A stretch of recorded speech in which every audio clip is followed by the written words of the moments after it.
Shalom Bapak Ibu Saudara yang diberkati Tuhan. Kebenaran kita hari ini 2 Maret berjudul Paranoid. Bagi orang pada umumnya, dunia adalah keindahan, sahabat, jawaban bagi kebutuhan jiwa mereka, pelabuhan atau perhentian jiwa.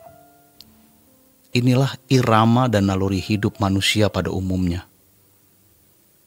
Namun bagi orang percaya, bisa sebaliknya. Ini yang disebut sebagai logika terbalik. Orang percaya bisa dianggap paranoid karena tidak sepaham dengan anak-anak dunia. Orang percaya yang benar, sungguh-sungguh mengenal kebenaran, akan mulai memandang kejahatan dunia itu luar biasa.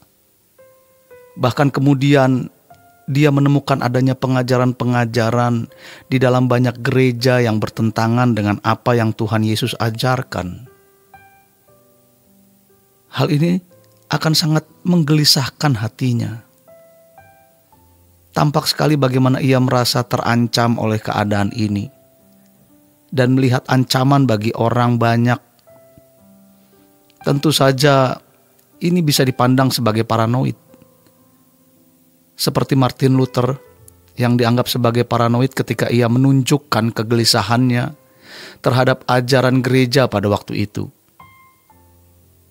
Dia menyiksa diri, dia berjalan naik dengan lututnya karena dia berharap lewat penderitaan itu dia berkenan kepada Tuhan. Tetapi dia jujur mengakui bahwa dia tidak punya ketenangan sampai rahib dan uskup berkata, "Kamu aneh. Mestinya kamu sudah merasa sejahtera. Mestinya kamu sudah merasa tenang. Sebab kesungguhan Martin Luther melebihi rahib-rahib pada umumnya." Namun Martin Luther dengan kejujuran dan kepolosannya menyadari bahwa ia belum ada di tempat yang benar di mata Tuhan. Sebagai biarawan muda, ia menunjukkan kegalauannya dengan mengadakan perlawanan kepada ajaran konservatif gereja yang sudah mengakar dalam gereja.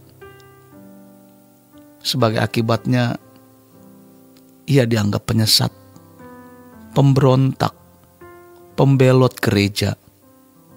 Nyawanya pun sempat terancam, sehingga dia harus pergi dari satu tempat ke tempat lain untuk menyelamatkan dirinya.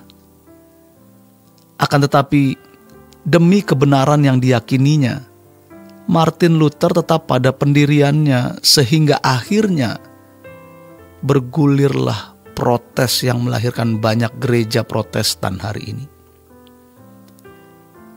Hal ini sama dengan orang percaya yang memahami kebenaran yang murni dari Tuhan Yesus. Dia bukan hanya galau oleh kejahatan dunia, melainkan juga galau oleh pengajaran gereja yang tidak murni.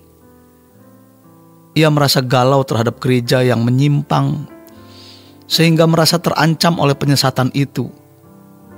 Dia lihat ancaman yang begitu hebat dalam kehidupan banyak orang, dan orang-orang seperti ini akan menggeliat, dan geliatnya akan dibaca orang. Dan dia dianggap paranoid. Orang yang berani memberitakan kebenaran sehingga menentang pengajaran-pengajaran yang bertentangan dengan Injil akan dianggap paranoid. Mereka dianggap keluar dari pola konservatif, pola yang sudah ada, dan biasanya kelompok ini tidak akan banyak. Sebab orang yang mencintai dunia, yang kompromi dengan dunia, jauh lebih besar jumlahnya.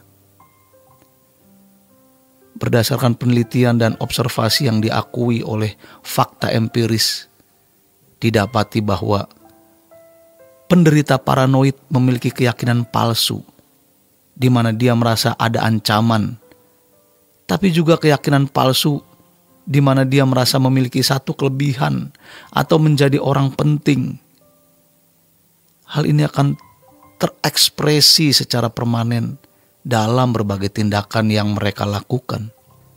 Diagnosis atas orang yang berkejiwaan seperti ini final kalau perilaku tersebut sudah permanen.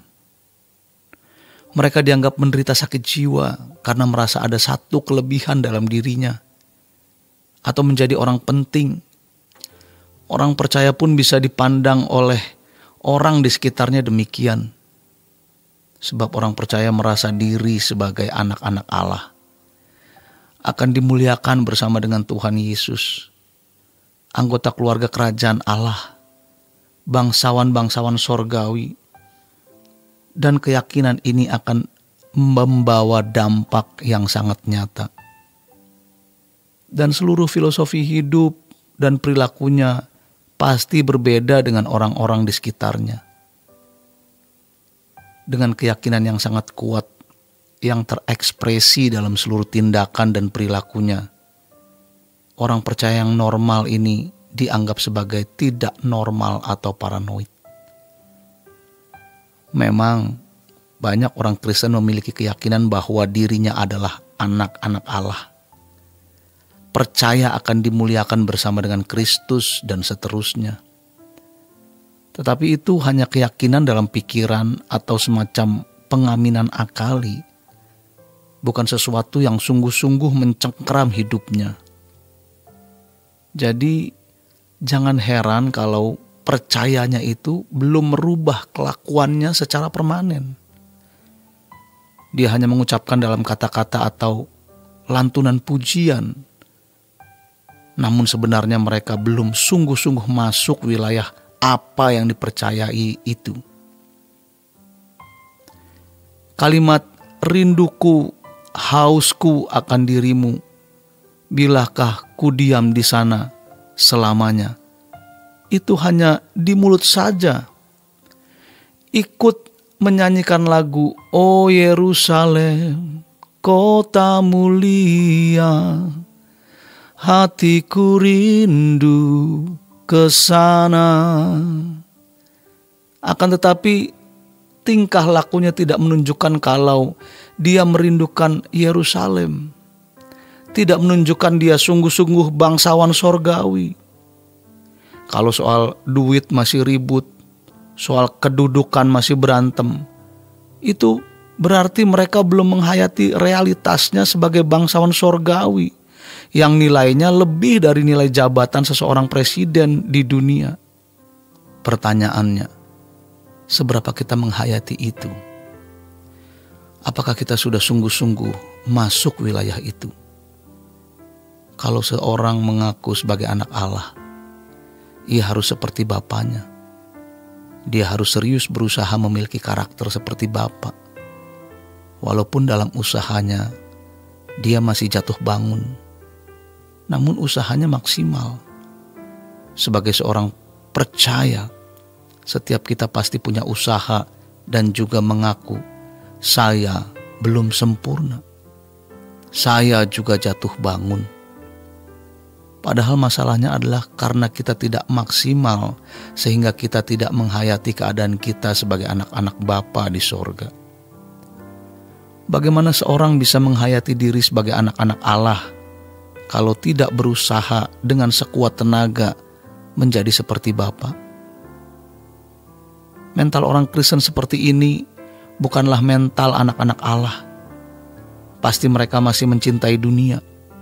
Dunia baginya adalah pelabuhan. Dia masih menikmati dunia. Padahal belum tentu dia juga kaya secara finansial. Kaya pun belum tentu dia bisa menikmati. Tanpa disadari, sebenarnya orang-orang seperti ini menganggap surga itu tempat pembuangan. Kalau sudah mati, mau tidak mau harus ke sana. Namun tidak ada kerinduan. Demikian kebenaran kita hari ini. Selamat berjuang untuk tetap berusaha secara maksimal untuk menjadi anak-anak Bapa. Tuhan Yesus memberkati. Sola Gracia.